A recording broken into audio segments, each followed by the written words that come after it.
Ờ, chắc cô ấy mà là run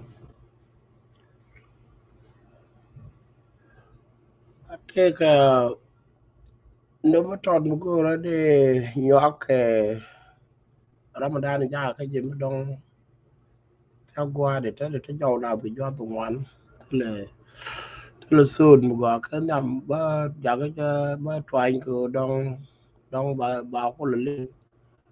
bây giờ ra nó đông một quả mệt nó nhập cái thế đó là anh bây giờ liền Ramadan trên này yo ba cô lại cái cỏ rồi ba mình trả lại cô lặt giờ nó mò Ramen no bene ka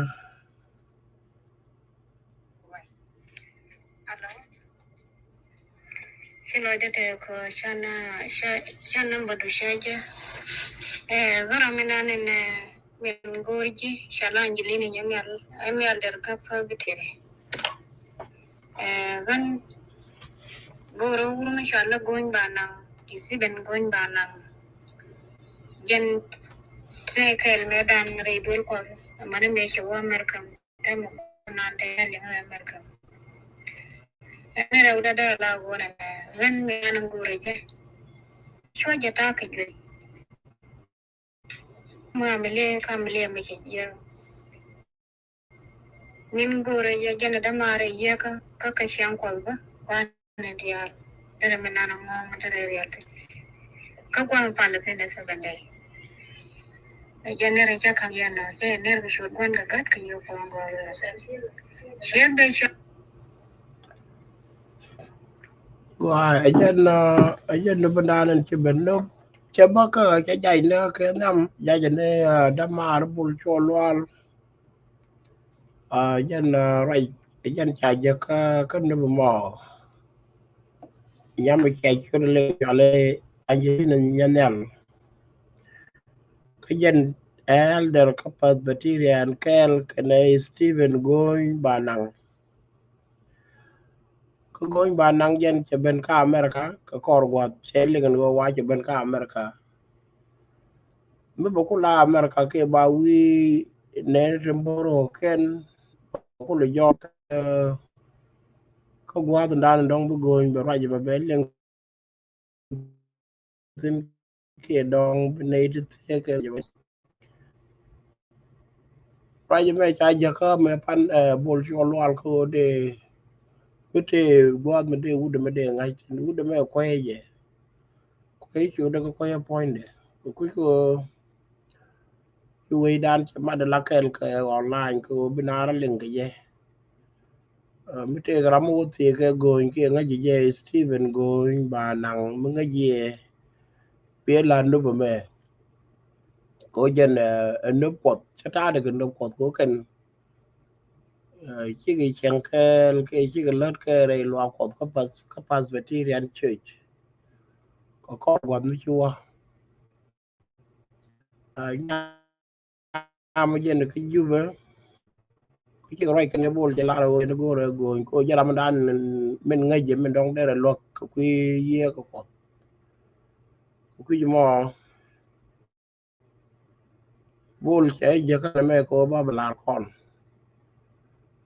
mi nga yen Stephen go buat te tin be ala na ore ne Angelina nyanyal mi ya ko lat kel ka pa bacterian go ro lok do go ro lok ke ji ko yen te ke je mi cha nang do rol sen cha ret ke che la ke na go to de nyok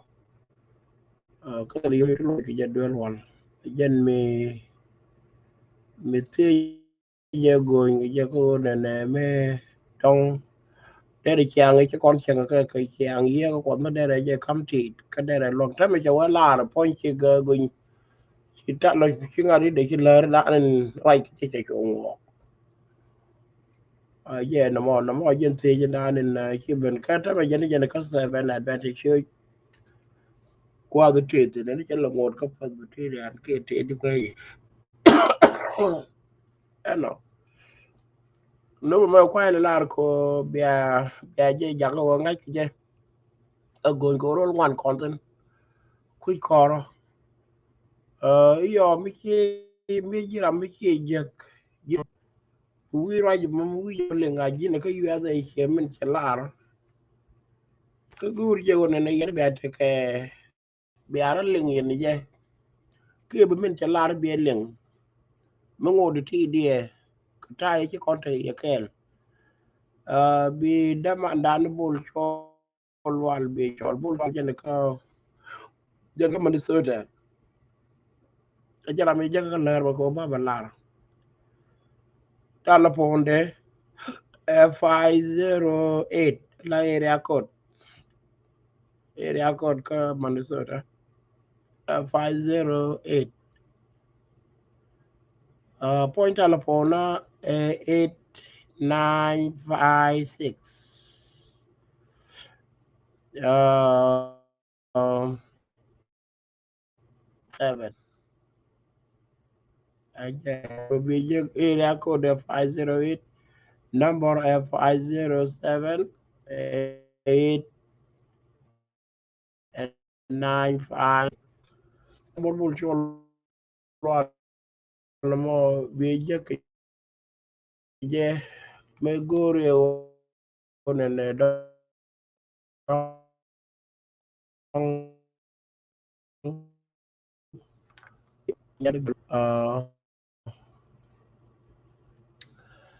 ajar wal de pe ni check ku la no mo ko no mi cha no ke ka dong ti ke do mo di no mo di lar ke je de ye lat gwande ko ku ko ne run do mo che bo wa do ra me da ne chi rai ke ne nyan yal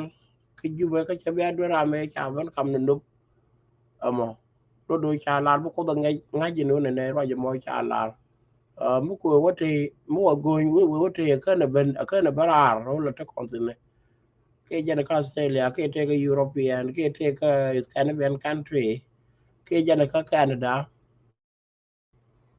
na rama nga Stephen Gonyo